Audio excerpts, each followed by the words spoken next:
And so subjectively, it's a dissociative, right? You have these kinds of, sometimes people describe them almost as out of body experiences. What kinds of experiences do people have with ketamine? Does it give you, with other psychedelics, you can get this almost like a perspective shift and you can get insight from seeing things afresh. Is it a similar kind of thing experientially? I would say um, with ketamine, I find it's more sensory or more embodied, or embodied in a different way than MDMA. So, for example, with MDMA, I think, MDMA-assisted psychotherapy is really good for trauma because it addresses, or it can help address, some atypical symptoms of trauma, like feeling connected to yourself, to others, experiencing um, like joy, love. It's been labeled as a heart opening, or a heart opening medicine.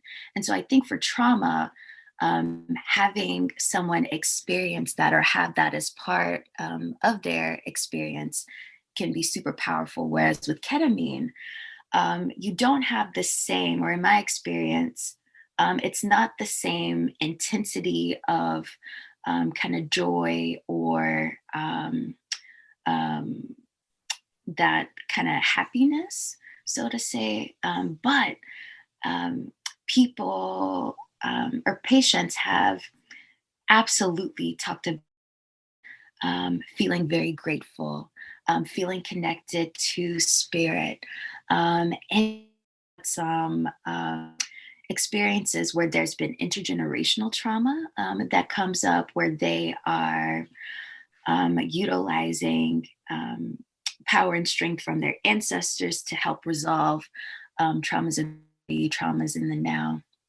Um, there's also another experience that often comes to mind when I talk about ketamine therapy work, where this Black woman who experienced a lot of physical trauma to her body, sexual trauma as well, that she went through a birthing experience. And so it was me and my co-therapist in the space. And, with medicine work, you can have ideas about what you think might come up, but what actually comes up in the sessions might be totally different. And this was one that was totally different, where this patient was really having an embodied reaction to the medicine. So she was like sweating, ended up purring, which, sometimes feeling nauseous is a side effect of ketamine. But in every single experience of ketamine that I've had with patients, the purge has always been purposeful, or it has been had therapeutic implications. And so she's sweating, there was this purge, and then she goes back to a traumatic memory.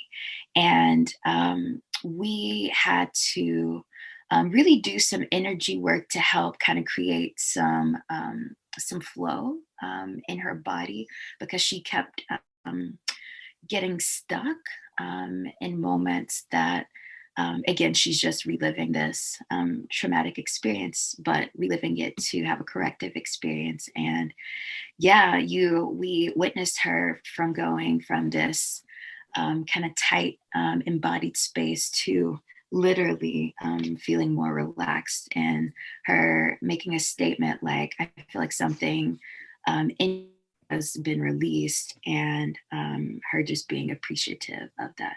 So ketamine, I find, is can be quite sensory and somatic too. That's really interesting.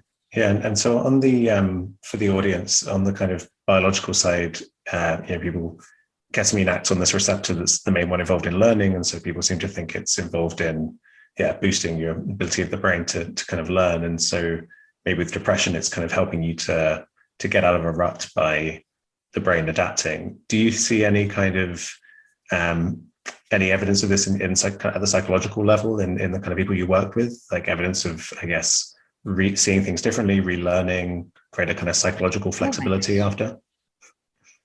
Absolutely.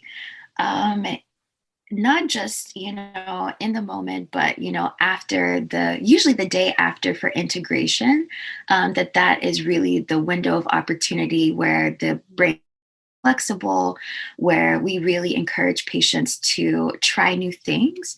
But we also normalize the fact that this work is hard, that changing your brain is hard, changing your patterns is really, really hard. So um, that pattern that tells you to go back to the same coping strategies that were so useful and functional to you, that are so familiar to you. We're telling you, to resist the urge to engage in that behavior, and to see if there is a new behavior that might manifest, or we might even talk about um, new ways to engage with the this openness that they may. And usually folks are a bit fatigued after their dosing session, so they're like, oh my gosh, like, you want me to do something else? Like, I've done so much, like, in this dosing session, like, and you want me to do more? And it's like, yeah, we're not asking you to do more, but we're just really asking you to be open.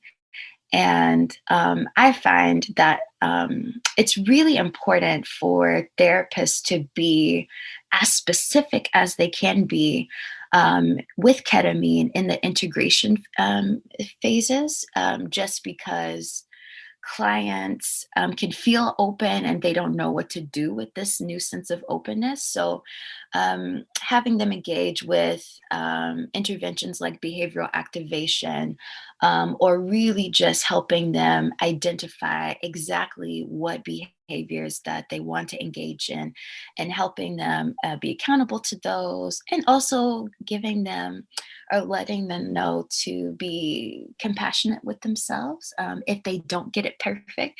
Because I think that there's this misconception sometimes too that clients, you know, dosing sessions, be liberated and feel totally better. And, that is not always the case. That, it takes time. And it's important to be respectful of the time and of the process. But yeah, um, the work is great, and the more specific that you can be in that work within that window of opportunity of that flexibility is really, in my opinion, what produces the lasting changes.